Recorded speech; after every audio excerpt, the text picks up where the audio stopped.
Hai Sobat Filo, selamat datang di Prisma, Perbincangan Santai Matematika. Buat kalian yang udah sering dengar kita lewat Spotify, sekarang kita juga hadir lewat YouTube. Nah, jadi mulai episode ini, kalian gak cuma dengerin obrolan seru kita, tapi juga nonton keseluruhan podcast kita di studio ini. Buat yang baru nemu kita di YouTube, jangan lupa buat subscribe ya teman-teman, dan nyalain notifikasinya biar gak ketinggalan episode-episode berikutnya. Di podcast ini kita bakal ngobrol santai bareng mahasiswi inspiratif dari UIN Sunan Kalijaga Matematika yang terpilih buat ikut program Student Mobility ke Malaysia ya Kak. Nah, dan tentu saja banyak insight buat kalian yang lagi di bangku kuliah. Yuk langsung saja kita sapa Kak Putri. Kenalin ya, aku Putri Farah Sasmita Chandra, biasa dipanggil Putri. Di program studi matematika ini emang aku kerap disapa Putri gitu. Aku dari angkatan 2021 dan sekarang udah semester 8, semester akhir. Aku asalnya dari Temanggung. Oke, kita mulai pertanyaan yang pertama ya Kak. Oke, keren banget nih Kak Putri bisa kepilih buat study exchange ke Malaysia. Boleh cerita sedikit gimana Kak Putri bisa kepilih dalam program tersebut? Jadi program student exchange itu kalau di UIN Sunan Kalijaga Yogyakarta ini biasanya banyak orang menyebutnya itu KISMA atau Kalijaga International Student Mobility. Jadi kegiatan-kegiatan yang berhubungan dengan kegiatan internasional di luar negeri gitu ya. Salah satunya itu dilaksanakan di fakultas kita, di Fakultas Sains dan Teknologi, dan terutama di program studi kita di program studi matematika. Jadi setelah COVID ini salah satu kegiatan exchange yang baru-baru karena waktu COVID kan sempat terhenti kegiatan, banyak semuanya online, bahkan exchange pun online. Nah sekarang udah setelah COVID sudah mulai normal, udah mulai banyak kegiatan ke luar negeri lagi. Salah satunya kegiatan yang aku ikuti ini adalah kegiatan student mobility yang merupakan bentuk perjanjian kerjasama dari program studi matematika kita di Fakultas FST ini di UIN Sunan Kalijaga dengan Universitas Tun Hussein On Malaysia atau biasa kita sebut kalau dalam bahasa Indonesia UTHM ya, UTHM. UTHM itu Universitas Tun Hussein On Malaysia di Johor. Nah jadi program studinya di sana itu bukan namanya matematika teknologi, kalau kita sebutnya itu matek gitu. Jadi jadi sedikit berbeda dengan program studi di sini gitu. Jadi ada kerjasama antara program studi di sana dengan program studi di kita di sini di UIN ini. Kemudian ada tawaran untuk melakukan kegiatan exchange atau perkuliahan selama 1 semester di sana secara langsung. Jadi dari pihak UTHM itu menawarkan 5 kuota untuk kegiatan program studi di sana. Itu yang sudah termasuk paketnya dari sana itu 5 orang. Jadi dari sana menerima 5 orang dari program studi matematika untuk hadir dan mengikuti kegiatan perkuliahan di sana. Tapi 5 orang itu dari program studi kita itu mengajukan ke fakultas tawaran ini karena kita kan masih di bawah Fakultas Sains dan Teknologi.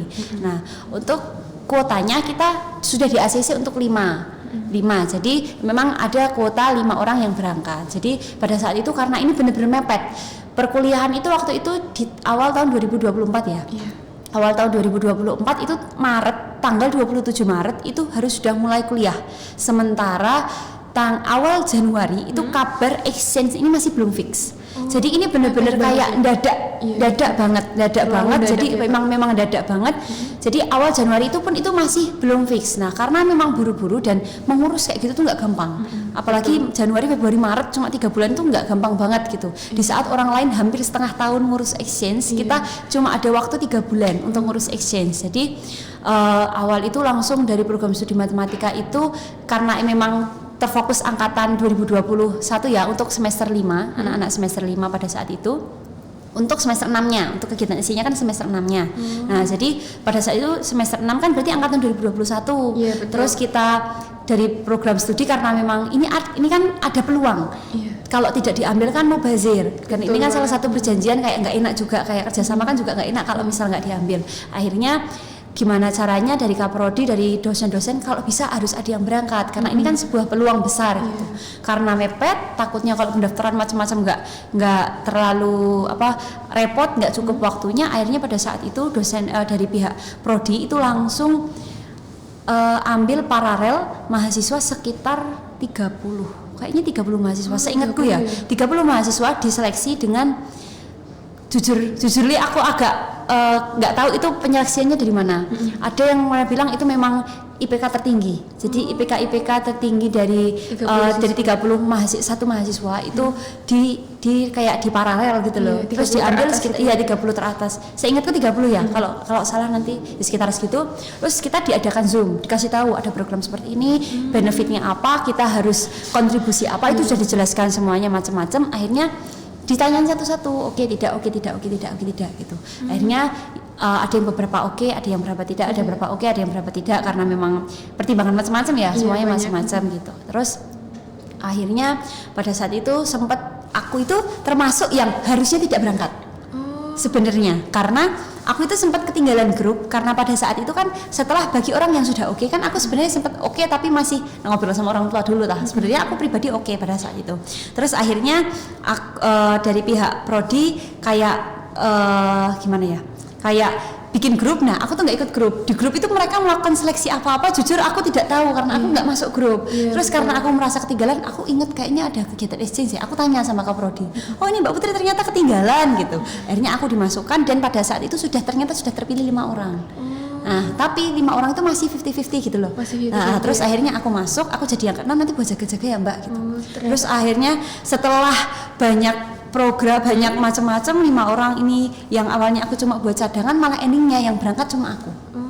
Cuma kakaknya doang. Iya, ya. jadi cuma satu. Waktu itu kalau mau cari teman boleh Mbak, aku ngechat teman-temanku beberapa, aku chat mereka, akhirnya nggak jadi. Yaudah, aku memberanikan diri untuk berangkat.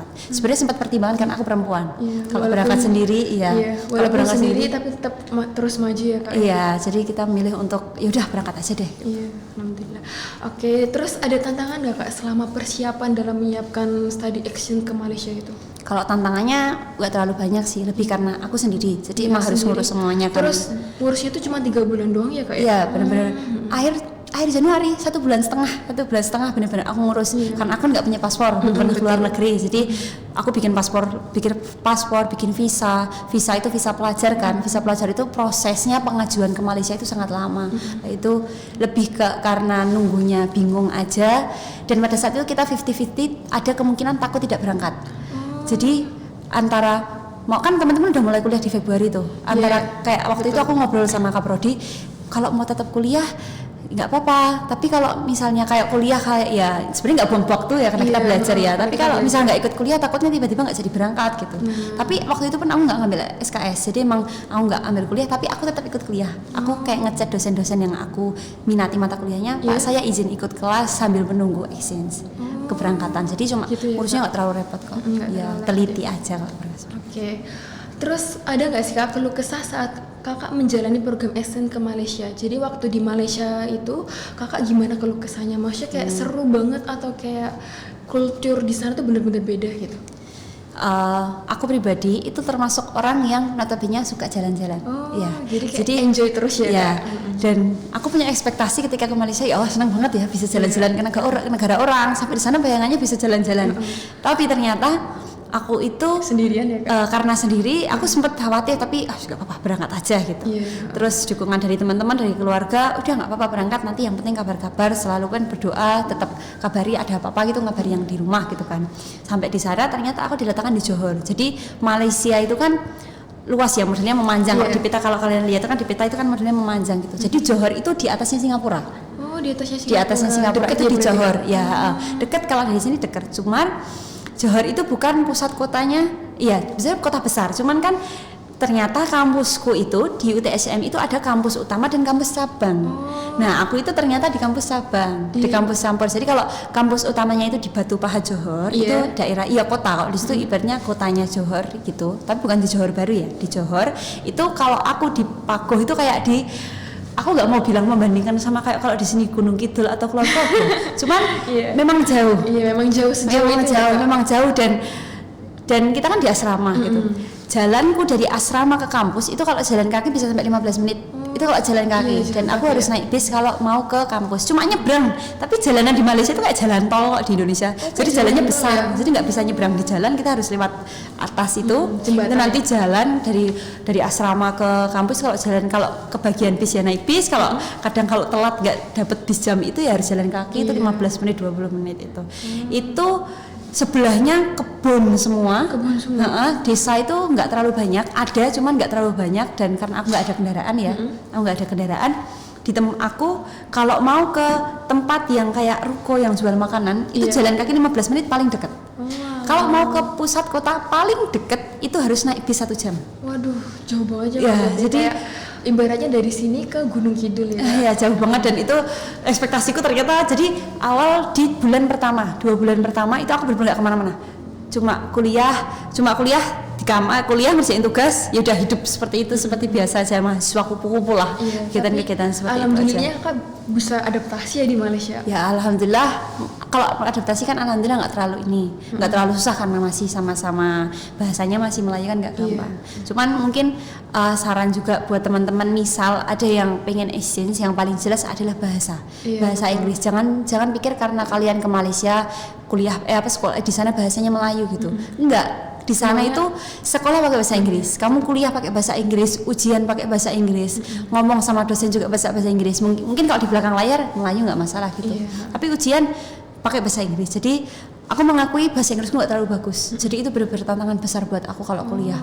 Jadi sebelum berangkat kuliah aku harus buka materi, aku translate semua materi aku yang punya, aku catetin yang aku nggak tahu. Nanti aku kuliah pahamin berdasarkan materi dengan apa yang disampaikan. Kadang kalau ada yang aku harus tulis ulang, harus aku rekam gitu. Nanti pulang aku buka lagi materinya yang aku nggak paham, karena aku benar-benar bahasa Inggris dalam matematika itu kadang nggak sesuai dengan yang biasa kita dengar gitu loh. Nah itu benar-benar sempet mati-matian banget kuliah di sana karena pakai bahasa Inggris, karena terbatas. Itu aja aku sedikit bersyukur karena matematika kan banyak angka. Jadi kalau ujian kalau pakai bahasa Inggris kan yang penting kita tahu soalnya ngarahnya ke sini. Kadang ada kata yang nggak paham dikit terabas aja. Yang gitu. penting angkanya ya Kak. Yang penting tapi ya.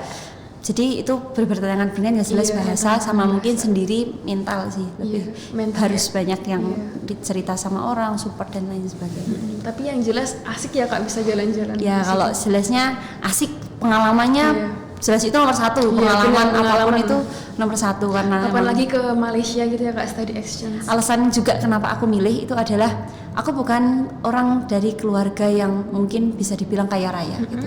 Jadi main ke luar negeri itu bukan suatu hal yang umum untuk keluargaku gitu.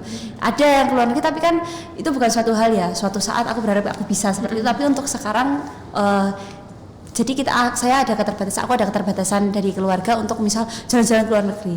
Salah satu motivasi dari Pak dosen, dari dosen-dosen pada saat itu adalah gini, kalau kira-kira kamu nggak bisa, belum mampu untuk jalan-jalan ke luar negeri, ketika kamu ada peluang, jarang banget ada peluang ke luar negeri. Jadi biasanya kamu bisa main ke luar negeri kapan lagi sih kalau nggak pendidikan. Itu salah satu jalur yang paling mudah. Dan itu alasan aku nggak ngerti aku besok bisa ke luar negeri atau enggak. Ketika aku ada peluang, meskipun aku urusan sekolah, aku harus bisa menginjakan kakiku di negeri Allah di bagian yang lain. Gitu. Amin. Itu salah satu alasan kok. Oke, sekarang karena kita udah dengar keluh kesah dari Kak Putri untuk dalam menjalin program exchange tersebut, sekarang kita next ke pertanyaan selanjutnya. Oh ya, selain ikut study exchange, kakak ini kan juga mahasiswa semester akhir ya. Kira-kira gimana sih Kak rasanya masuk ke semester akhir, lebih santai atau justru makin terpressure?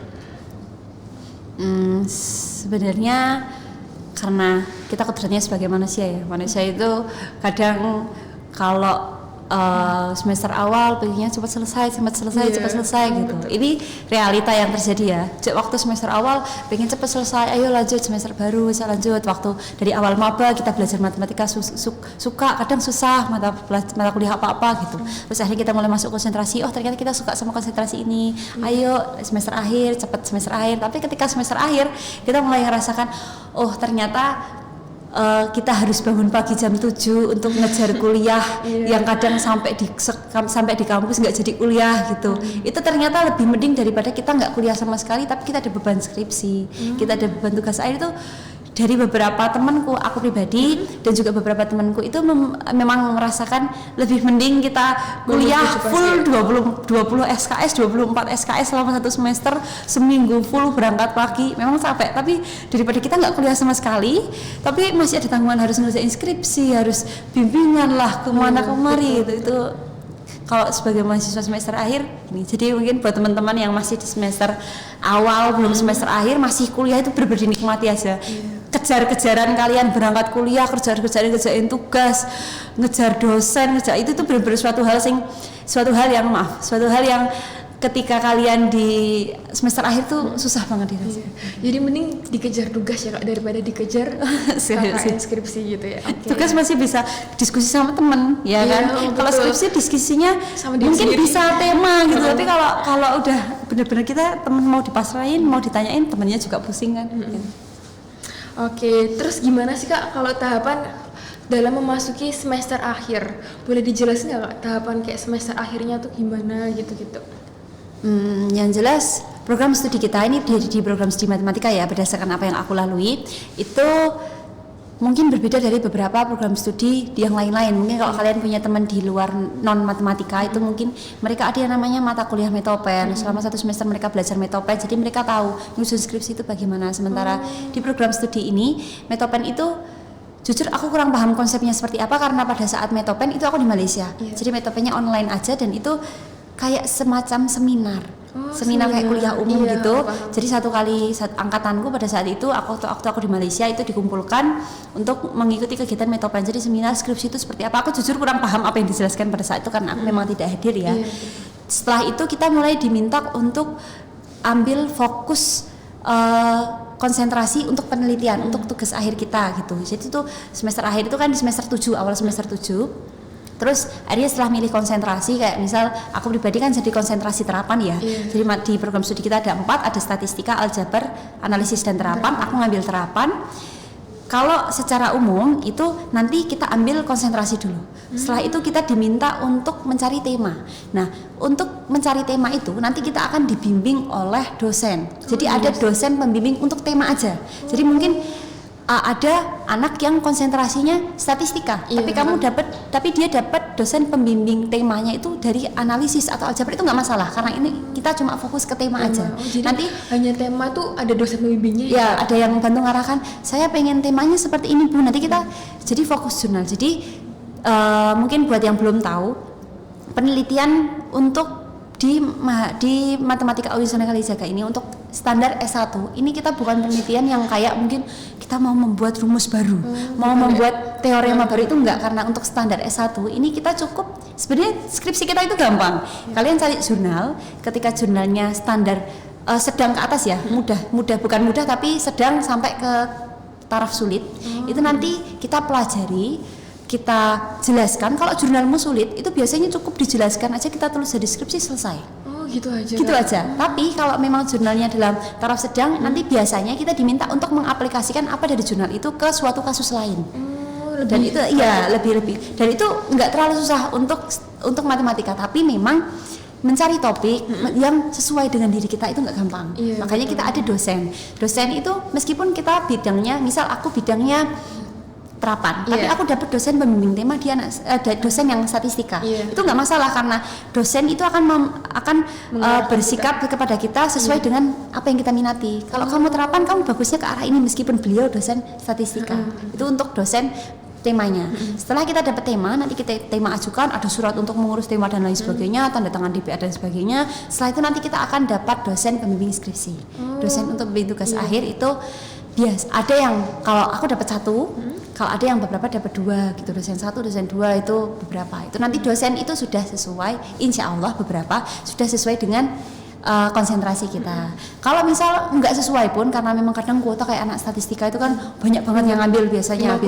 Iya, dosen yang ngambil, dosen statistika kan nggak terlalu banyak. Nah, nanti biasanya dilempar ke beberapa dosen-dosen kayak dosen aljabar atau dosen analisis. Tapi insya Allah dosen itu sudah menguasai tema yang kita ambil. Jadi nggak masalah, jangan khawatir kayak dosenku kok nggak tahu, bukan tentang dosen statistika ya, kita nggak apa-apa. Nanti biasanya mungkin ada dosen 2 atau apa yang dari statistika yang akan membantu. Gitu ya, Iya. Pak. Oke, jadi itu tahapan dari kita saat memasuki semester akhir ya. Nah, terus Kak, boleh kasih tips nggak buat ke kita membagi waktu antara tugas akhir, organisasi, dan juga kehidupan pribadi? Kalau dari aku pribadi, Iya. karena semester akhir ini aku memutuskan untuk tidak ikut organisasi sama sekali. Ada beberapa teman-teman yang mungkin masih ikut organisasi semester akhir, nggak masalah. Cuman kalau tips dari aku itu semuanya kembali ke prioritas. Prioritas, betul. Karena melihat dari, jadi tugas skripsi atau tugas akhir itu nggak serta-merta soal kita pintar. Nggak cukup dengan kita pintar kita bisa, tapi memang harus kita rajin, harus kita diimbangi juga dengan berdoa, karena di semester akhir ini emang kalian itu nanti akan uji keberuntungan. Bener-bener uji keberuntungan. Kayak nanti kita dapat dosen siapa? Nggak semua dosen sama. Nggak semua Dosen dosen itu sama. semuanya plus minus. Ada dosen yang Gitu ya. bimbingannya rutin. Jadi ini keluh kesahku dengan temanku ya. Iya. Ini aku dengan temanku satu ini ada yang kita berbeda banget. Dia itu dosen yang tipikal dosennya itu bimbingan skripsinya rutin. Jadi setiap kadang seminggu sekali, 2 minggu sekali mereka ada pertemuan untuk bimbingan skripsi. Justru malah lebih enak yang rutin ya, Kak? Rutin itu mereka dibimbing, dan setiap kadang keluh kesahnya harus di print. Ada beberapa dosen yang memang setiap kan harus di print. Ada yang cukup file, ada macam-macam kan dosen. Ada yang setiap di print. Setelah di print nanti dikoreksi, dicoret-coret kan, di yang revisi. Udah diperbaiki revisi, kadang diajukan lagi yang kemarin nggak revisi bisa direvisi di pertemuan berikutnya. Jadi repotnya revisi terus. Nah, kalau kayak gitu kan otomatis kita menempatkan diri kita bagaimana? Kita harus rajin.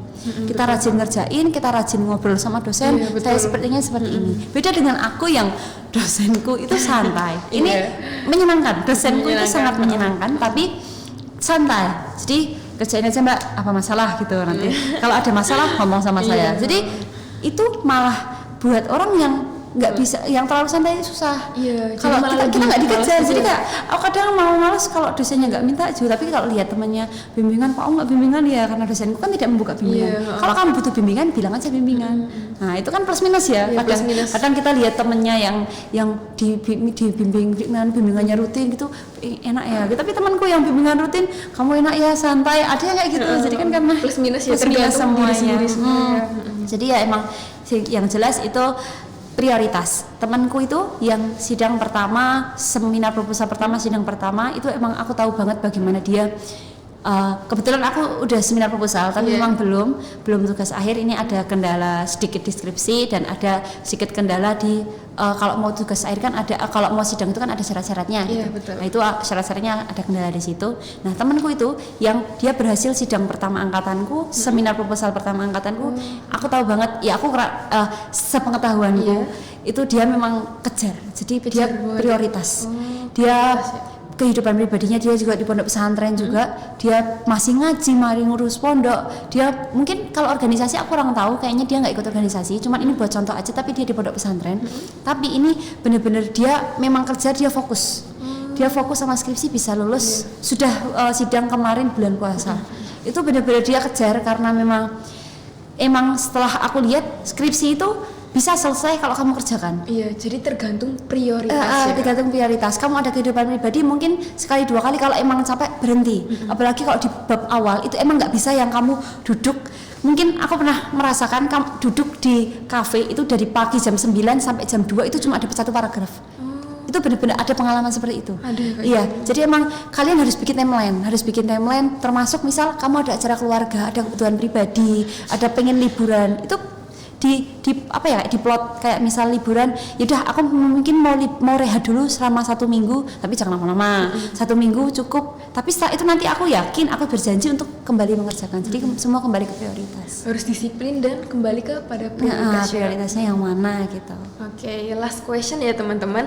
Ada nggak Kak yang menurut Kakak tuh harap dilakuin dari semester awal biar semester akhir itu lebih ringan? Mungkin yang jelas kadang ada beberapa hal yang ketika kalian tertarik mengerjakan semester akhir atau tugas akhir ya, aku fokus ke tugas akhir, itu topik yang mungkin belum pernah ada. Kayak contoh kalau di terapan itu ada temanku ada yang mengambil dia teori antrian, sementara kita mungkin belajar cuma sekedar riset operasi atau mungkin teori permainan dan lain sebagainya, itu kan agak suatu hal yang baru. Yang jelas kalau mau lebih mudah dari awal, kalau urusan tugas akhir kalian fokus minat aja. Minat, tanya-tanya kakak kelas, kayak aku pun dulu juga awal-awal tanya kakak tingkat, Mbak kalau terapan itu topiknya apa sih gitu. Oh, ada tentang optimasi, oh ada tentang sistem dan kendali, ada yang tentang ini. Kira-kira yang pernah antara kalian fokus aja kalau mau ke tugas akhir itu kalian mau buat hal baru atau mungkin ikut lihat-lihat. Jadi tanya-tanya dulu. Misal kayak aku terapan, aku tanya topik anak-anak terapan itu biasanya misal ada 4 gitu, kalian ada yang suka enggak, atau mungkin kalian pengen buat hal baru, kalian mau buat teori permainan gitu. Oh, nanti berarti kalau mau hal baru aku fokus sama hal baru itu, aku belajar. Karena takutnya ada beberapa temanku yang ketika kita ambil topik tentang hal baru kita harus belajar lagi, bener-bener belajar. Oh, ini kayak gimana sih, itu jadi kayak 2 kali kerja kan. Kalau kalian mau udah sambil belajar, sambil mulai lihat-lihat dosen, oh aku pengen jadi anak bimbingannya Bu siapa, itu mulai dilihat. Itu juga sesuaikan dengan, meskipun nanti kalian pembagian, tapi biasanya kalian bisa kayak mepet-mepet. Misal aku pengen sama dosen Bu A gitu. Nanti Bu A itu bidangnya apa sih gitu. Nanti kalian bisa aku ambil bidang yang mepet-mepet biar dapat dosen pembimbingnya Bu A gitu. Karena tapi sekarang kemarin aku lihat untuk metapenya angkatan 2022 itu ada topik yang sudah ditawarkan. Itu benar-benar udah enak banget. Kalian mungkin anak angkatan 2023 yang ke bawah, kalau kalian tahu linknya metopenya anak 2022 boleh dibuka. Itu nanti di BCA-nya itu ada topik yang ditawarkan, dan itu ada beberapa yang udah mepet kayak judul. Jadi kayak itu mungkin dosen pengen punya penelitian itu, mereka menawarkan, kalian bisa ambil. Itu lebih enak banget. Jadi mungkin udah dapet dosen, udah cocok buat teman-teman yang mungkin kalian angkatan ke bawah, kalau mau lihat-lihat sambil lihat-lihat itu buat lihat topiknya. Itu semua itu harus dipersiapkan dari awal, karena yang jelas kalau kuliah itu dibuat santai, oke, tapi jangan gampang ke. Kalau bahasa Jawanya jangan kalian terlalu menggampangkan, karena itu benar-benar ngaruh ke masa depannya kalian. Iya, betul banget. Oke, itu dia episode kali ini bersama Kak Putri, mahasiswi inspiratif kita yang sudah datang di podcast kali ini.